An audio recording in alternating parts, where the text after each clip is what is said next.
On today's podcast, I talk to Victoria Albina.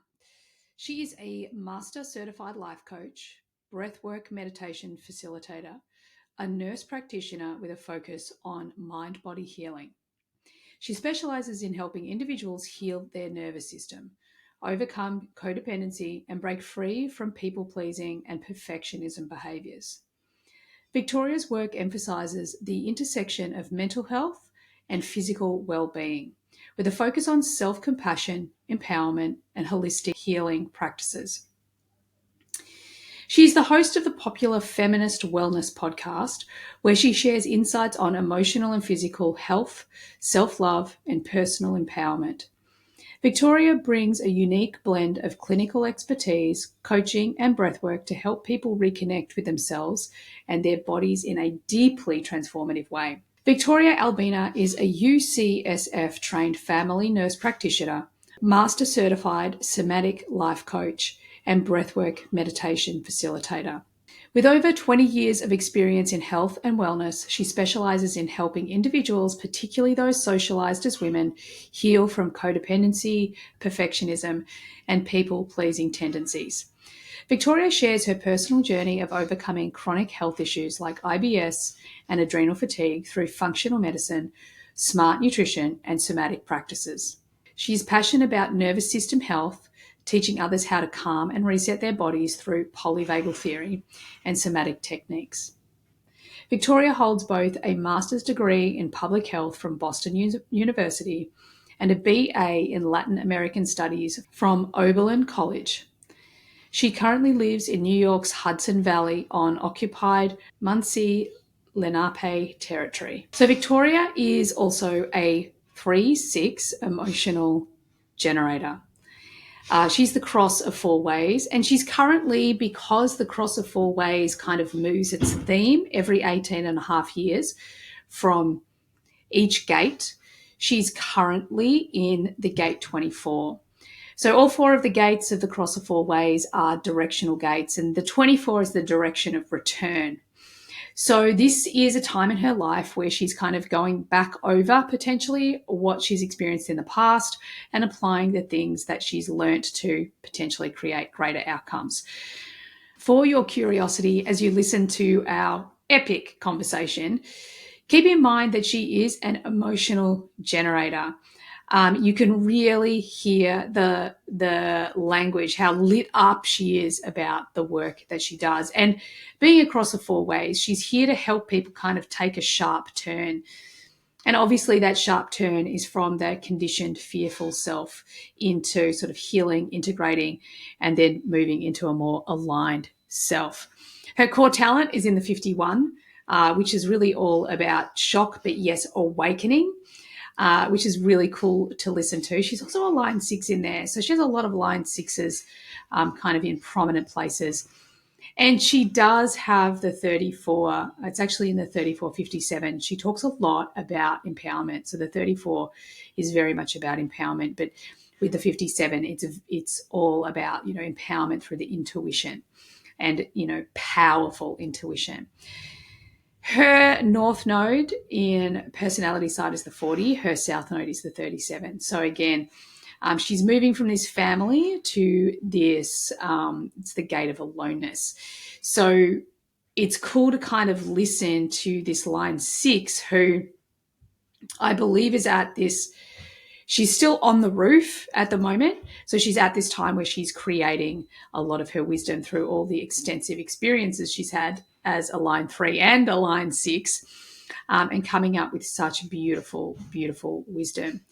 There is this kind of overarching theme. Her environment is mountains. She is a line 6 in her profile. She has a line 6 in her core talent, her culture.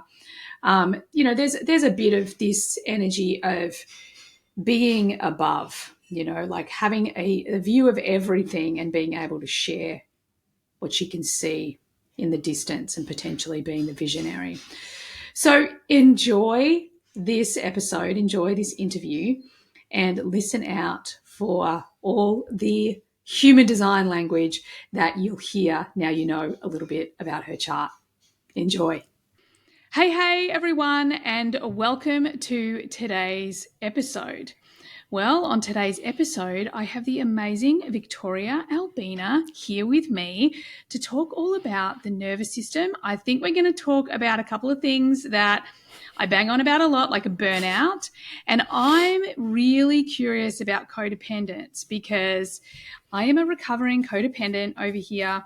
And it's something, even though I'm trained and have been, so heavily trained in human behavior, I didn't even realize it was going on for me for the longest time. So, Victoria, welcome to the podcast. Thank you so much for having me. I'm absolutely delighted to be here.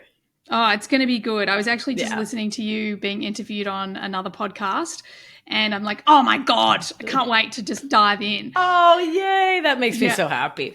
So good. Now, I want to kick off with, I talk a lot about purpose. I'm a person that's very purpose driven, always have been, always have felt the need to, make the world a better place. And what I've discovered over the years is our purpose really kind of kicks into gear when we hit a very significant dark night of the soul. And in that moment, we're like, all right, I can keep doing what I've always done and continue to feel the way I've always felt, or I can do something different. So I'd love to hear your story from the dark night of the soul to this amazing Victoria sitting in front of me. Just tell me a little bit about that journey to becoming you today. Well, I always wanted to be of service through nerditry, through medicine. I come to my coaching practice through science. I was a nurse practitioner. I had a functional medicine clinic in New York City, in Manhattan, for many, many years. And what I continued to notice time and time again was that my patients were coming in with what they thought were just physical complaints and concerns. And what really I was seeing as the pattern underneath it all was this really intense tendency to put themselves last and to really have themselves as like the least important person in their life, which was leading to all sorts of disconnection with self on every possible level. And it's really, when you're a person who can see patterns and can really start to see them clearly, it's hard to look away, right? Yeah, so I started noticing the patterns in my patients who were really dealing with a lot of chronic syndromic kind of illnesses. And a real pattern that stuck out was codependent, perfectionist, and people-pleasing habits. And long story short, I wanted to be of the greatest service to the greatest number of people possible. And that led me to really shift my career towards away from primary care and functional medicine into coaching, to start the podcast, to write a book, and to, in that process, coin the term emotional outsourcing, which we'll talk more about, and to help folks to really understand just how amazing life can be when we put ourselves in our right place within our own lives. I think that what you just said there is I resonate so big to that, because that's why I do what I do, because I really believe that when we are living our most authentic version, then everything else, we live with ease and grace. Things become so much easier. And that's definitely my experience. You know what I'd love you to do? I'd love you to go back and define the codependence, the people pleasing, and what was the third one? Perfectionism. Perfectionism. Yeah. Because I think that sometimes these words now are kind of bandied around, and I feel like a lot of people are like, yeah, well, I'm that. And as a behavioral coach, I'm like, whoa, watch out. Exactly. I am nothing that I don't want to be, And I think twinsy, I love it. Yeah. I think that what is so important for people to understand is we need to identify these things so we know what we want to change, but we don't want to attach it to our identity. And I think one of the things I would always say about my mother. So my mother, although I loved her so much, she was amazing. She was also a narcissist. She was a perfectionist. She was an undiagnosed anorexic. The poor woman had so much stuff going on. Yeah. But one of the things I always said was, because people would almost accuse me of perfectionism, and I'd be like, dude, I am not a perfectionist. but I was raised by one. So there's that whole, like, I could identify that there were behaviours, but did I have to get something perfect before I would release it or hand it in or say it was finished? No, I've never done that. So it'd be really cool. Oh, and I've just remembered for my listeners, MG moment. Victoria is a 3-6 emotional generator, cross of 4 ways. So I'm sure that will come up in conversation later. But so I'd love you just to define those things, because I know for me, codependency, I was like, nah, I'm not codependent. And then when I actually kind of read, I think it was Nicole LaPera, I was talking to her on the podcast, I was reading a book, and I'm like, oh my God, I'm codependent. Even though I had an identity of, I am independent, I'm 10 foot tall and bulletproof, all of that stuff that I built to protect myself. Yeah. Obviously, that's not who I am today. But I hadn't put the two together. So it'd be cool if you could define those three. Happily. And so the main reason, okay, so let me slow down. Oh, when you get so excited. Yeah, and it's my energy as well. This is what I do to people. Yeah. It's so fun to be loving what I do so much that I trip over my own words. Like, what a gift for that to be my life. So I too never identified with the terms codependent, perfectionist, or people-pleasing while having so many of the traits thereof. And the more I talked with my patients, the more I realized they too would eschew these terms. They'd be like, I'm not codependent, right? Because we had this narrative that it was someone else, right? That the perfectionist was the woman who got it perfect. The people pleaser was always dead last, but we could sometimes be selfish. Wait a second. What? We had enough of these traits that it was ruining our lives, that we were in relationships that didn't work, careers that didn't work, in lives that didn't work, that were inauthentic, unintentional, and where we didn't feel choiceful. And so I realized that there are two main problems. One, the old definitions had to go. And two, the old identity stories had to go. So the more we identify with, I am a codependent, like you were saying, it becomes our identity, becomes who we are. And we're either living from the identity or in opposition to the identity. Either way, we've created this sandwich where someone else's story about our lives is in the middle. And here we are orbiting, either being or fighting it, being it or fighting it, being it or fighting it. Forget about it. Yeah. I've had enough. And so what I wanted to do was to pull back and to look at the central core tenet of the behavior we were enacting, and to talk about the behavior and not the person, right? To not make this who we are. And so I came up with the term emotional outsourcing, because that's what we do. And so herein is my definition. Emotional outsourcing is when we chronically and habitually source our sense of safety, worth, and belonging from everyone and everything outside of ourselves, instead of from within, to our deep detriment. Yeah. Yeah. And so this is a take on the old notion of what codependency is, because we're not talking about anyone and their substance use. We're not talking about anyone and their narcissism or not. We're talking about how we relate to whether we feel safe in the world, whether we think we're loved or lovable.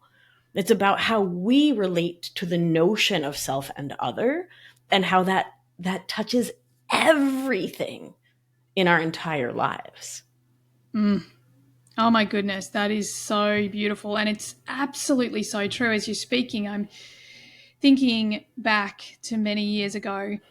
One of the things that was a part of my identity, especially in my marriage, I divorced, in the process of getting divorced now, but separated from my husband last year.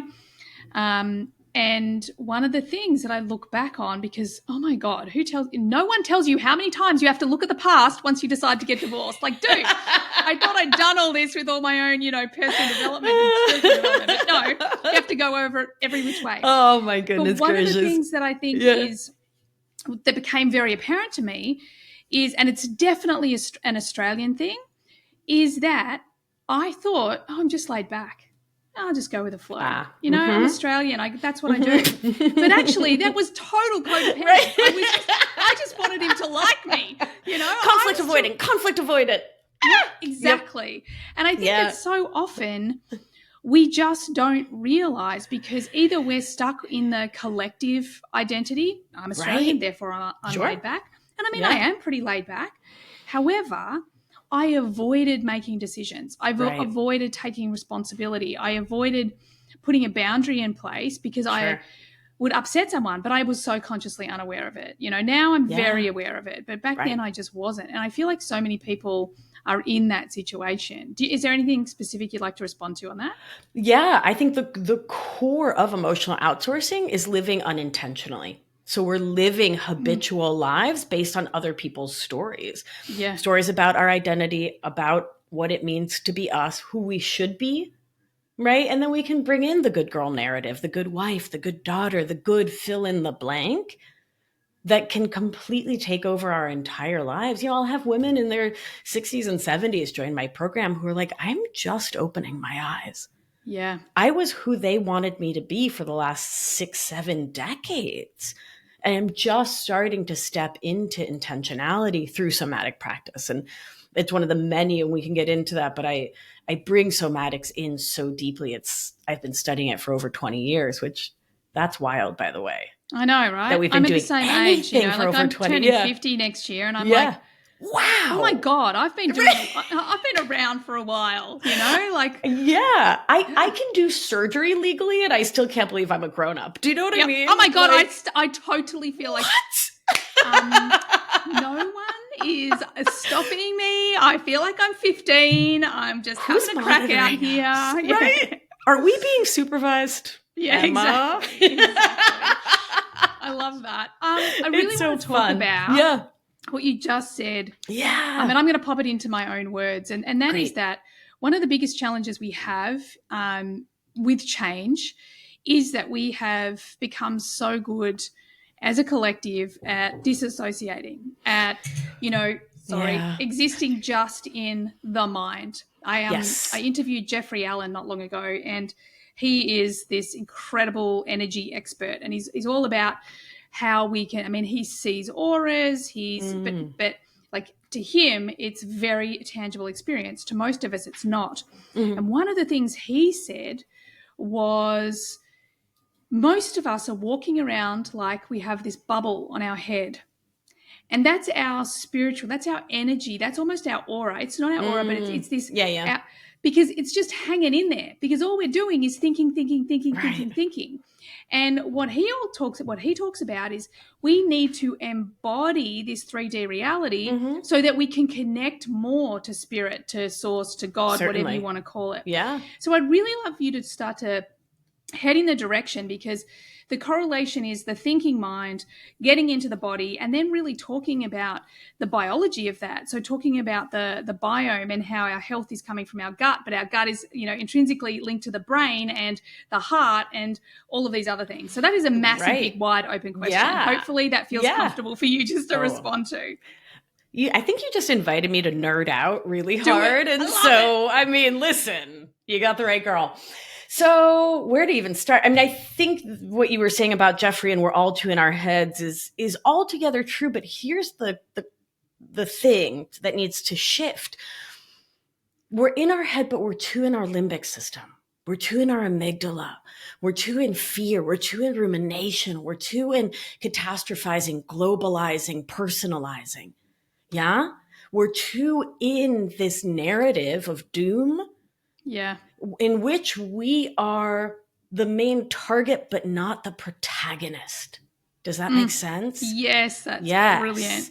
And so someone write that down. That was good. Yeah. And so we need to both step into that energy where we are taking center stage within our own lives such that we can reclaim our prefrontal cortex, right? We can reclaim that executive function with our own lives and can start thinking our own thoughts for our own lives instead of regurgitating all the thoughts we've just been handed or have been socialized and conditioned to believe, right? About ourselves, about our place, about the structure of the world, about who's good and who's bad, who's worthy, who's not, who's safe and who's not, right? So yeah, we're thinking too much, but are we? Or are we just ruminating? We're thinking, exactly. But exactly as you say, we're just staying in the loop. We're not getting off the carousel. We're not, because growth is always a spiral, right? So at some point we're going to be Right. going around. Right. We have to go up and around. Correct. You know? But I Correct. think most of us are just staying on the carousel. We're just like Right. repeating the same thing over Yeah. and over. Yeah. I think you and I should have a separate conversation about the Fibonacci numbers. Oh I've been thinking God, that so sounds much brilliant. about growth, and our next call, 2.0. We'll Yeah. talk about that. Yeah, and so we need to both step into more intentional thinking when we're thinking, so we can step into an interdependent framework for living. So you brilliantly brought up, I was so independent. How could I be codependent? Yeah. Right. They're two sides of that same coin of emotional outsourcing, right? Where we don't take any care. We don't give care, right? We're in that sort of black and white, all or nothing. And I think it behooves us as people, as a species, right, to move towards interdependence, where we're moving into mutuality, reciprocity, and greater mutual care, right? We need mutual aid more than ever now. Yeah. And from there, we need to move back into the body, like you were saying, to reclaim our somatic embodiment. I see people walking around like lollipops, right? Like just this brain. And in every one of my classes, I always say, raise your hand if you're living from the neck up. And I look out to hundreds of hands. Yeah. Because people are living from the neck up because we're living at such a level of individual and systemic trauma that of course we're divorced from our bodies. Yeah. How else could we survive? How else could we function? How else could we get through, right? And so, yeah, we really do need a systemic return to embodiment for all of our good. I love that. Yeah. And so you said to nerd out about the biology. Would you? Yeah, and I think like the thing also that I love is that we are in this time where, and I'm just going to kind of nerd out on your design for a little bit. Because, okay. I mean, being a generator, you're on the planet to build what lights you up. And you have mentioned how many times how you just love what you do, you love what you do, you love what you do. I love it. Right? And it's because... And then you become an unstoppable force, but you have to first choose to follow what lights you up. And I think that's really beautiful. Yeah. The other thing that I love is that you're bringing in all these different modalities. You know, you kind of spoke about a few of just the embodiment ones, let alone all the different roles or, certificates or whatever. And as in human design, you're a 3-6. So a line 3 is someone who is going to live a pretty non-conventional life. They're going to be someone who they actually live their experience or live their life through experience. So often they have to have a physical embodied experience before they actually know who they are, what they want, what they feel like, blah, blah, blah. Like it's this whole experimentation. And they're also very resilient because they fall down more than they kind of stand back up again. So they become these people that, because I'm actually a line 3 as well, that you just get really like, let's see if I can break it. Let's poke the bear. Let's see what happens, So they become very resilient. And as a line 6, you are the visionary. The line 6 is the role model. It's this energy that I'm going to go and live my life and I'm going to have these experiments and I'm going to discover the wisdom that lies within them and who am I becoming and what am I learning. And then after 50, you really embody the role model. So you just get that, and that just gets called out of you. You don't have to do anything. It just gets called out of you more and more and more. Cool. So I just love it because I feel like I'm hearing so much of your design just as you speak. So very cool. Anything you want to respond to on that? I'm just grateful for that reflection. It's always so lovely when these ancient systems align with how we're living anyway. Like I think there's something beautiful that I don't really... I haven't known what you're talking about, and I've been living it. Yes. And you can just call it in. But I think so that cool, is actually the thing I love about human design, when we see people who, by their definition, are successful. And then we're like, well, there it is. It's all there in your design. Like, you don't even need your human design. I'm always saying you don't even freaking need it. Great. But if you're in a place where you feel so lost, then this Sure. is going to help you get back on the path. This is going to be like, oh my God, that feeling I have inside of me, it's true. I can trust it. Cool. And on that, I'm going to MG moment. Let's talk about getting back in the body and start to really geek out about this, how important the physical body is in this journey of being ourselves. Yeah, there's really no choicefulness without embodiment, right? In that we remember that our socialization and conditioning lives in the mind. And so we have thousands and thousands and thousands of thoughts every day. We are conscious of very few of them. And I dare say most of them are a regurgitation of something we've been taught. Yeah, or something we've learned to think or been socialized and conditioned or came from our family blueprint as the right way to be. And when we return to the body, there's a different wisdom, right? And when we are able to regulate the nervous system, and I can define terms, we can find spaciousness within which to be our own authority. So let me slow down. So we're talking about the autonomic nervous system. I think at this point it's gotten #popular enough. People really sort of know what we're talking about, but we're talking about a system with two main branches. Sympathetic is fight or flight activation. There's a lion coming at me.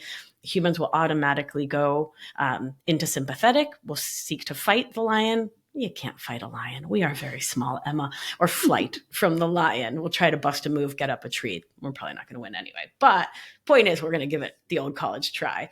Should that system fail, the human body will shift into the dorsal vagus part of the parasympathetic nervous system. All you need to know is that your body is built to shut down after overwhelm. So if you are in a big meeting and someone was being a little aggressive with you, and then all of a sudden you're like, "Oh, don't worry about it. It's fine. I don't have an opinion on the project. It's fine. You just take over." That's not you. You're not the problem. It doesn't mean anything bad about you. It means your nervous system took over. Right? It sent you into that overwhelmed place to try to protect you from further attack. This happened with this has happened in my own life so many times. I remember one time this is a really short illustrative story of the nervous system and how quick it is. I was really excited about something that happened at work. And I told my partner, I'm coming home. I'm really excited to tell you about this story. And we sit down and we're talking, and their phone made a noise, as phones are wont to do. And because they were a mammal, as most humans are, and they looked at their phone. What did my nervous system say? Oh, you're not important. You're not seeing me. You're not listening. Yeah, exactly. Shut down. Yeah. And so, millisecond, I went from excited, thrilled, happy, can't wait to, you know what? You had that meeting with the accountant team today, right? Tell me about that. And my nervous system took over before I even knew what was happening. I had no idea what was going on. Decade ago, 15 years ago, but I spiked into sympathetic. They don't care. Collapse into dorsal. Old story took over, right? I don't matter here. Oh. And because we are so brilliant in our emotional outsourcing, we are so genius in these survival skills, right? That inner child that said, I know how to deal with this. I will deflect. And if I deflect, then it can't possibly be about me. Then it can't hurt real me because real me's not in the room. I'm out of here. Tell me about you. How was your day? Hey, yeah, you had that meeting. How did that? I bet you wowed them. They loved your deck. Tell me they loved your deck. Slide 3 was gorgeous, right? Yeah. And we're full thespian on stage, perfectly running the whole thing. Some might call it manipulation, but to me, that word, there's an intention there. That's not the intention we have when we're in a survival skill. Yeah. And I see every part of emotional outsourcing as a survival skill. Yeah. Right? Yeah. Oh my God, that is that. Like, I've lived that, especially with my mum many years ago, but with lots of people, that whole like, they would ask about me and something would happen. And I would definitely go, okay, well, tell me about you. What's going with that? Like that was the old me for sure. You're off. Yeah. And it would take the slightest provocation, right? Like the slightest little thing. Oh my God, when I was a kid, the slightest thing, like people could even look at me the wrong way, I reckon. Oh. That was a long time ago. it makes so much sense if you were raised by someone with narcissistic tendencies, right? Someone who's going to steal the show. You're no fool, Emma. You'll hand over the reins. Take the show. You want the show? Take the show. That's Yeah. fine. No, no, have it. I'm not going to fight you for the show. Yeah, exactly. Right? That sentence, I am not going to fight you for the show, I feel like was my childhood. Aww, But sweet pea. I'm all good now. I'm healed I now. know. I've learned so much, but yeah. I'm a compassion bunny, and so tiny, tender me sees tender you, and a similar experience of living with adults who are not emotionally adults, you know. And so it required us as children to show up in a way that doesn't really serve tiny us, right? Yep. To show up as in a way more grown than we really ought to have been. And that's it's a so real true. bummer. Yeah, I was always told like I was, you know, my friends were always much older than me. I was always so mature. So mature. Yeah. Yikes. I know. Exactly. So resilient. Did you get that one? Yeah. God, I always got that. You are so resilient. You're just like a little tiny adult. Yeah. Wow, look at you, so capable. Yeah. And now I'm like, thanks, it was trauma. I know, right? And because I think that one of the hardest things that I've learned to do as an adult is to play, is to be childlike, is to have fun. Yeah. Because I just didn't do it as a kid. So it's been such a project as an adult. Like now, I am all over it. I'm so good at it. But it did take a while. I'm so glad you reconnected with it. That's where I'm really grateful to be a Leo. Because I have was born with a PhD in fun and sun. And so, yeah, I am grateful for that. But, you know, I did learn really, really clearly in a very visceral way when to hide it. Yeah. Right. And when to keep the fun at bay. Because when you are a creature of great light, creatures who live in the shadows don't, you know? Yep. Oh, yes, I know. I know you know. Yeah. I get it. People who are grumpy do not like me. No. Yes. I'm 100%. A threat to their grump because I decline to live in grump. Thank you very much. Yeah, I love that. I actually remember, I don't know if you've ever heard of the Camino. It's a... Oh, yeah, of course. So I've walked it twice. Yeah. Oh, nice. The first time I did it, I think it was about day 5. I wrote a post. And it was basically, I just realized that my joy makes other people uncomfortable. Super uncomfortable. That real awareness. Super uncomfortable. Yeah, it's really illuminating. Yeah. Yeah. But anyway, and it comes back to the nervous system. Exactly. Because I feel like I'm just like, you know, riffing with my bestie back here. So let's get back onto, I want to talk about the nervous system because, again, it's such a huge topic at the moment. Yeah. And again, I feel like so many people are getting really stuck in the labels, like I am this or this is that. Oh, God, no.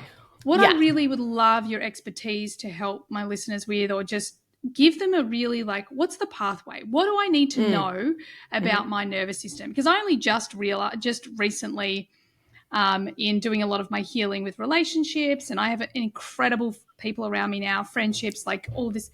And I was kind of like, a friend of mine who went through a similar situation recently, she's like, do you know, I'm in this new relationship and it's just so peaceful. And it dawned on me, it's like, wow, I've not had that experience in an intimate relationship. Yeah. So can you please educate us on Nervous System 101? What is a balanced, calm nervous system? Like, what's it meant to feel like in here? I love that question. I absolutely love that question. And I, much like your friend, this relationship I've been in, I'm also divorced, is the first time I've been in a truly calm, peaceful, we don't fight. And it's not because we don't disagree, but just when we disagree, if I'm like, no, babe, we turn left, my partner's like, oh, okay. Yep. Because we are, each of us, more invested in peace and calm and ease than being right. Yes. We're also both givers, right? And so for those of us whose nervous systems came up in emotional outsourcing, we were usually the givers and everyone else was the taker.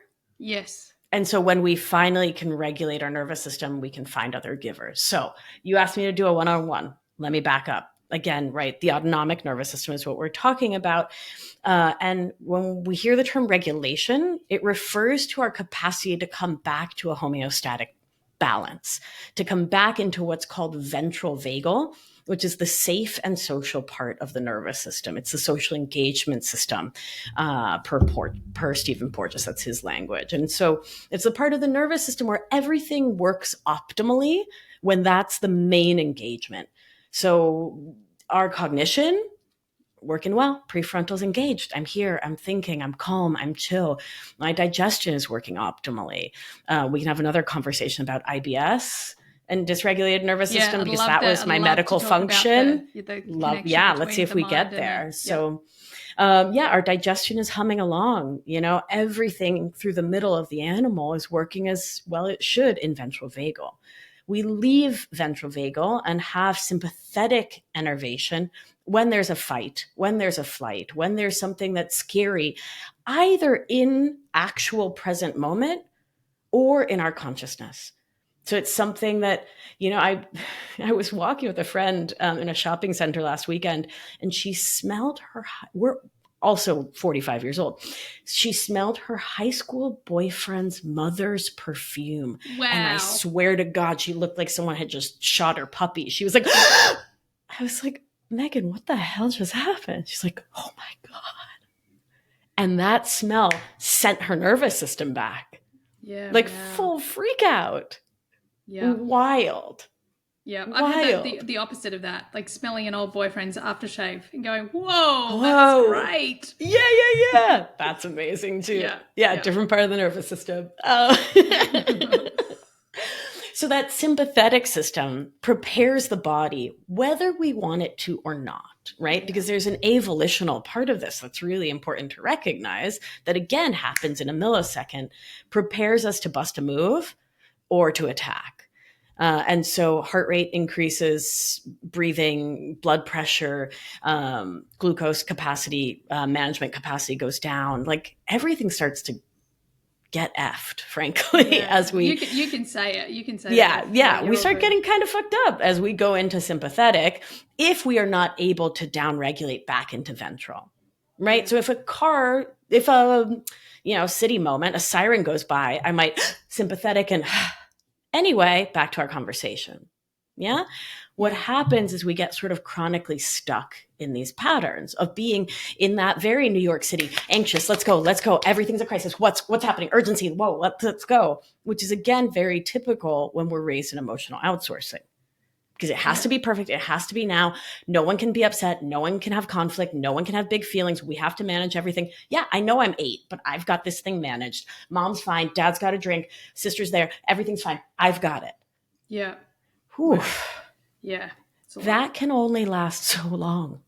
We can only fight and flight for so long before our anatomy just is like, in Spanish we say, no doy más, I give no more. We just can't.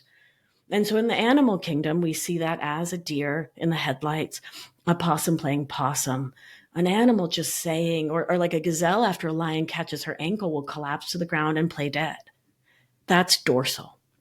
That's, I just can't. That's that numbed, right? That checked out, that, oh, right, I don't matter. Okay. Yeah, wow. Okay. That's the no, I'm fine. Have you ever had a friend or yourself just been like, I'm fine, but your eyes are glassy and you can't really fully focus? Yeah. And anyone who's connected. For so long. Yeah, I'm fine. Dorsal, disconnect. And from that state as well, our physiology, our cognition, everything's downregulated because the body is preparing for death, right? It's a feigned death state at its extreme. So the extreme of sympathetic is full-blown panic, and the extreme of dorsal is catatonic. And I mean catatonic.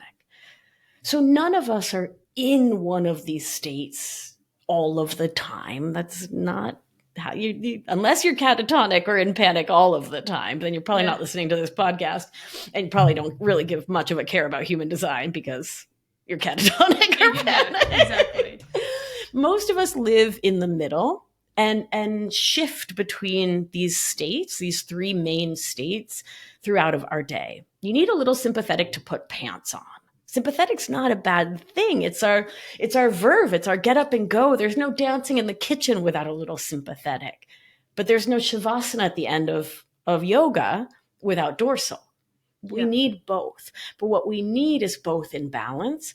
And in this modern world where we're so disconnected from self, from community, from spirit, from the land, from nature, right? We've lost our landmarks, our anchors, our ways to come back home into ourselves, right? To be really self-contained and community contained, and to return back to ventral vagal.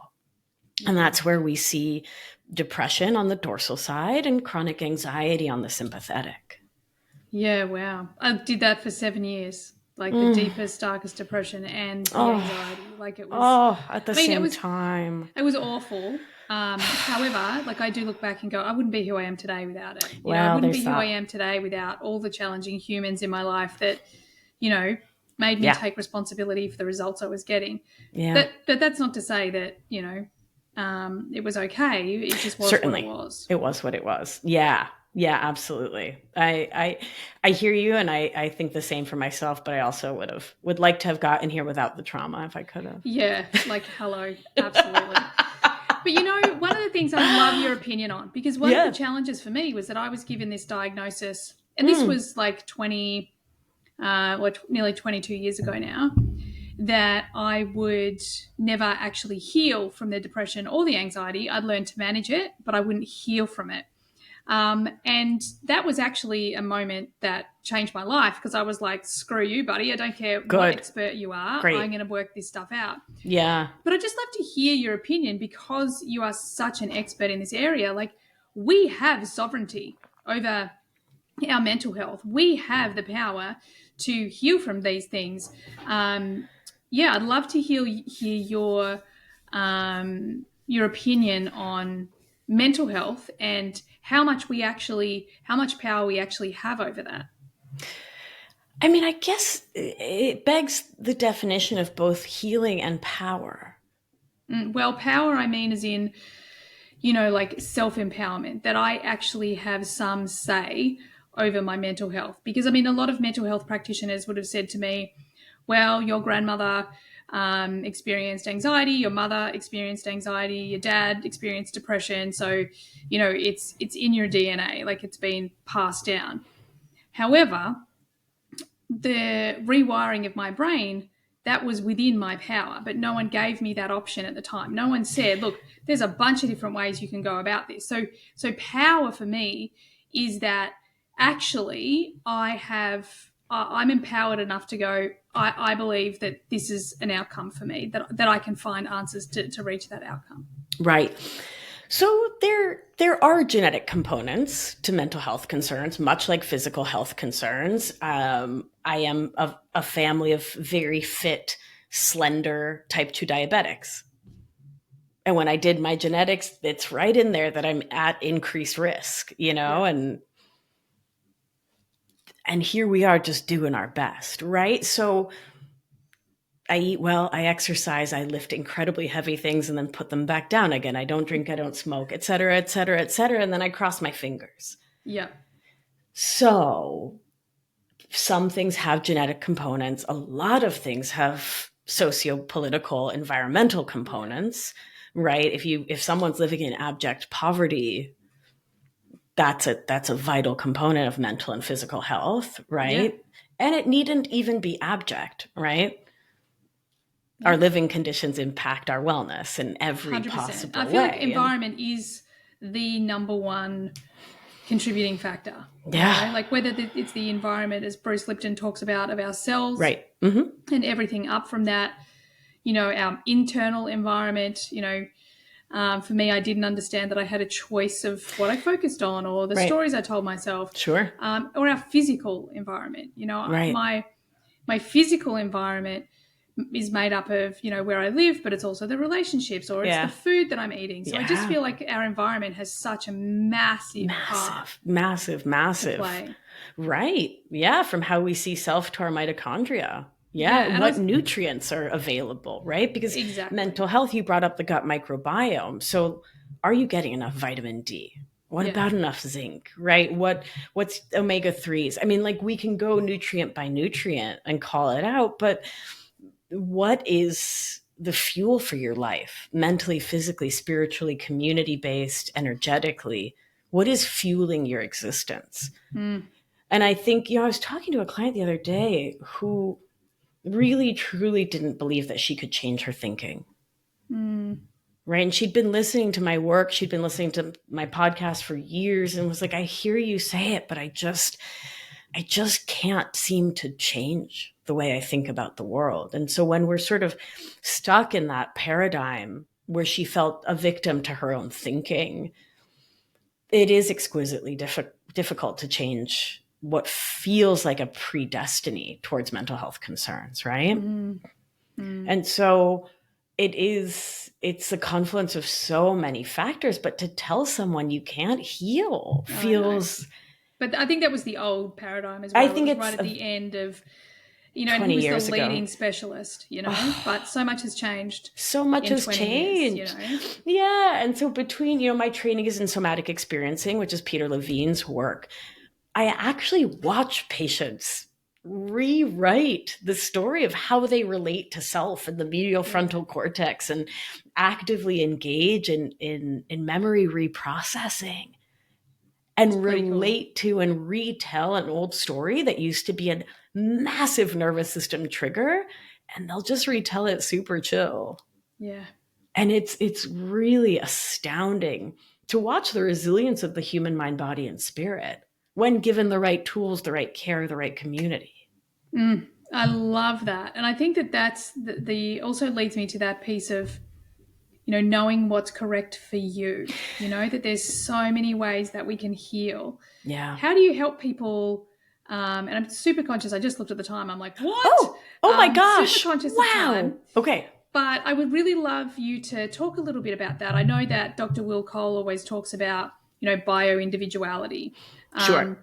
So maybe talking a little bit about that, because I think sometimes when we are trying to heal ourselves or heal something, and we're on this journey and we're consuming all this media, and we're hearing other people's experiences, which is fantastic. It's giving our brain evidence that it's safe to change. Like, there's so many beautiful things, but it's really down to understanding the truth for you. I always talk about this in my work. Like, you need to discover what is true for you. Don't just listen to me, experiment and find out for you. So can you talk a little bit to that? Yeah, it really comes back to intuition and discernment. And for me, the only way to really truly know those is through the lens of the body, is through a somatic relationship with your own truth as it exhibits in your physical body. And so, I'm a practical gal at the end of the day. It really comes back to remembering how to hear your own voice. And my favorite practical tip is your morning beverage. And I know it sounds really simplistic, but that's the point. So if you ask the average bear, what's the first thing you drink first thing in the morning? What are they going to say, Emma? I don't think it's that different. Probably coffee. It's coffee. Not me, but coffee. Yeah, no. I didn't think it was you. But the average bear will drink a big old cup of coffee before checking in with their body, because again, we're not living from choicefulness and intentionality, but from habit, from training, from conditioning, from the default, right?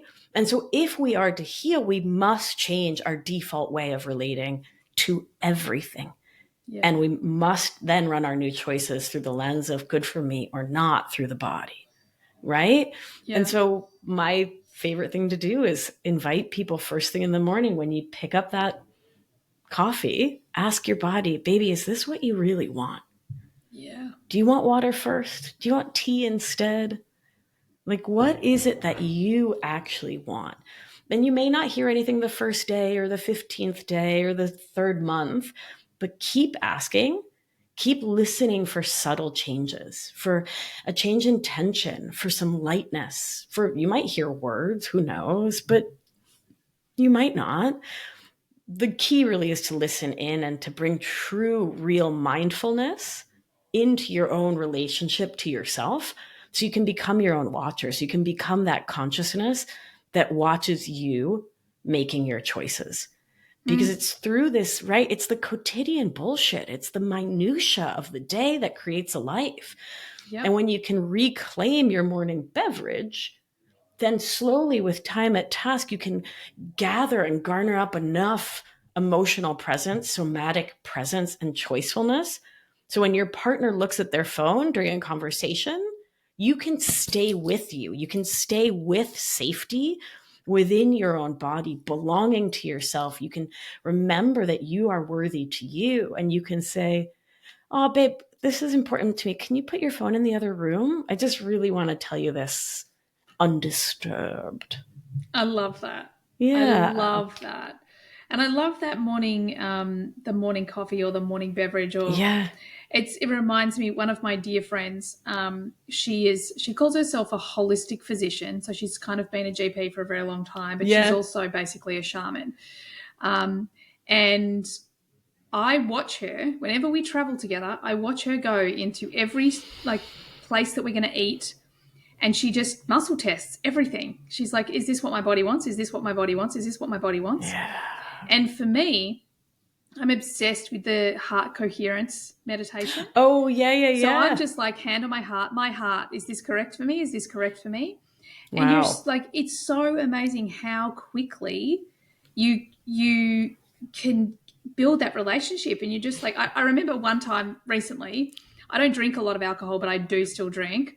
And I picked up a beer and I said, my heart, do I want this? And I just heard no. I'm like, bugger. And I just put it back down. But sometimes it'll say yes. It'll be like, yep, it's fine. Yeah.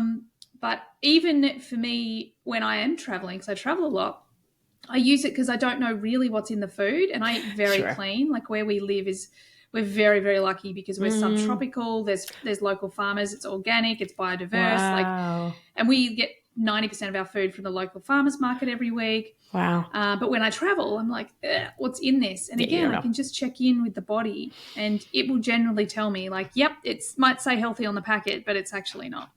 Wow. So it's such a cool thing to gift to yourself. I love that. Yeah. And heart rate variability is all about the autonomic nervous system. It's about that dorsal and ventral brake within the autonomic nervous system. So you brought us right back full center. Yeah. Well done. Cool.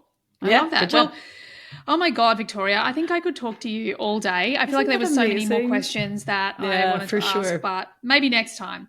Yeah, let's do it. Before people go, I think it's important that you please share with them where they can find you, whether that's your website, your podcast, your socials. If you're on socials, just let them know where they can find you. Yeah, so I made a special treat, a special little gift for your listeners to say thank you. So if you head on over to my website, victoriaalbina.com/human design podcast, the name of this show, you can download this special suite of nervous system regulating and orienting exercises. There's an inner child meditation. There's all sorts of goodies just for your folks. So thanks for having me. Oh my goodness. Thank you so much. That's nice? Epic. So get on it, people. Yeah, make the most of it. It's free. Why not? Download it. You can follow me on the gram. I give good gram at Victoria Albina Wellness.